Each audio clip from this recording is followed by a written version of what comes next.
Today's report from the state's financial watchdog, the Controller and Auditor General, which estimates that the final compensation bill for abuse carried out in religious institutions could be as high as €1 billion.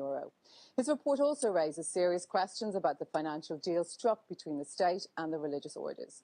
In a moment, the minister who brokered that deal, Michael Woods, justifies it. First, though, this report from Michael Heaney. This is what's called the Indemnity Agreement, signed between the state and the religious orders last year, and the subject of serious and withering analysis by the Controller and Auditor General. The deal bears the signature of the then Minister for Education, Michael Woods, a man at the centre of the story. Today, the Controller and Auditor General, John Purcell, has taken the deal apart in a detached and clinical manner.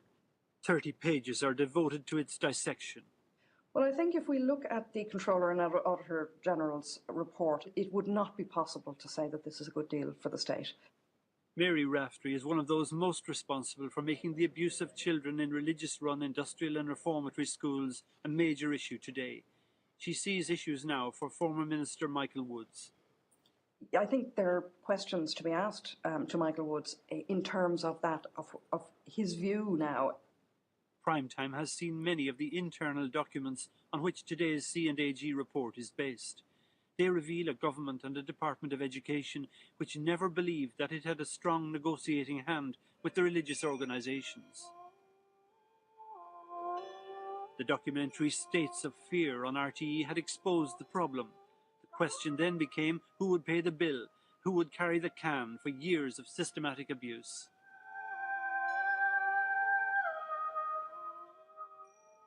Today's report details how the Department of Education saw its negotiating weakness on how much the religious should pay to the compensation scheme. The department explained to the Controller that the government decided to set up the redress scheme with or without a contribution from the congregations. They said the government's policy was that a contribution from the congregations was a desirable but not an essential part of a redress scheme. The department said that there was no capacity to coerce the religious into any agreement, and that in all probability, if the religious were not part of the scheme, they would then avoid most, if not all, the costs of compensation. The Controller said that his remit excluded policy issues, but he would set out to form a view on the quality of information underlying key decisions. On that basis, his estimate was that the number of abuse claimants could reach between 9,000 and 10,800, with a possible average award of €96,600. The Controller's analysis was that the possible liability of the state may be in the region of €1 billion. And he pointed out, the department takes a more conservative view of the potential liability. The department's view, he outlined, is that the number of claimants is unlikely to exceed 8,000. Their total maximum cost $772 million, a figure that he felt overstated the department's view of the liability. The failure of the department to revise their estimates of numbers drew sharp rebuke. As additional information comes to hand, it would be reasonable to expect the full range of potential costs would be revised. He went on, in fact, no revision of the lower estimate of the potential cost, $254 million, was made at any stage. And he said, the underestimate of the likely minimum cost of the scheme could have been identified. What he is saying is that this could cost up to €1 billion of taxpayers' money. The religious orders contribution is a paltry $128 million. Initially, it was estimated that this might represent something maybe slightly less than half of the final bill, and he is saying the final bill is way larger than what the department anticipated.